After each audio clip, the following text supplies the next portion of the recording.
प्रत्येकाला वाटतंय की सरकारी किंवा आपल्याला एखादी हक्काची नोकरी मिळावी। पण आता तर एक बातमी अशी आलेली आहे, एका सेवानिवृत्त पोलिसाचीच नोकरी लावतो म्हणून 10 लाखांचा आमिष दाखवून फसवणूक करण्यात आली आणि या प्रकरणी एकास अटक करण्यात आली।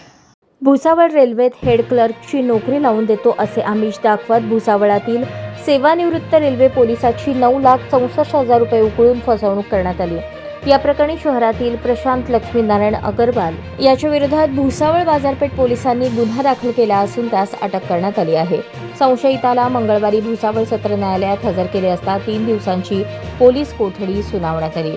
वसंत जानबाजी ढोणे वय 65 जुना टोलनाका फेकरी हे लोहमार्ग पोलिसातून 2017 मध्ये सेवानिवृत्त झाले। 24 डिसेंबर 2022 रोजी त्यांच्या ओळखीतील रेखाबाई सुनील सोनवणे राहणार भुसावळ या भेटल्या आणि त्यांनी आपला मुलगा नोकरीला लागला असून तुमच्या मुलालाही नोकरीला लावायचे असेल तर माझ्या ओळखीचे प्रशांत अगरवाल गडकरी नगर खडका रोड भुसावळ हे आहेत, त्यांच्या माध्यमातून काम होईल व आम्ही देखील मुलासाठी त्याच्याकडे पैसे भरल्याचा विश्वास दिला।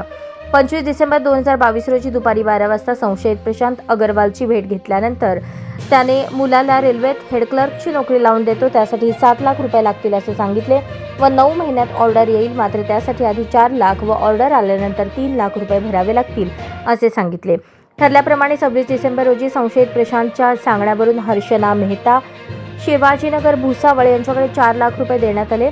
8 दिवसात मुलाची परीक्षा होणार असल्याचे सांगून पुन्हा 20,000 रुपये आरोपीने मेहता यांच्याकडे जमा करण्यास सांगितले। 6 जून 2023 रोजी मुलाचे काम झाल्याचे सांगत आरोपीने पेढे आणि 3 लाख रुपये मागितल्याने ते बियाणी चेंबर्स येथे आरोपीला देण्यात आले। 20 जून रोजी आरोपीने दिलेले पैसे कमी पडत असल्याचे सांगत 50,000 रेखा सोनवणे यांच्याकडे देण्यास सांगितले, पुन्हा 40,000 रुपये देण्यात आले।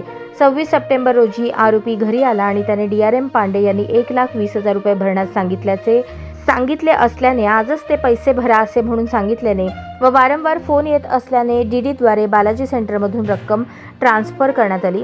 आरोपीला नोकरीची वारंवार विचारणा केल्यानंतर त्याने रेल्वेची डुप्लिकेट ऑर्डर आणून दिली, मात्र फसवणूक झाल्याचे लक्षात आल्याने ढोणे यांनी पोलिसांमध्ये धाव घेतली।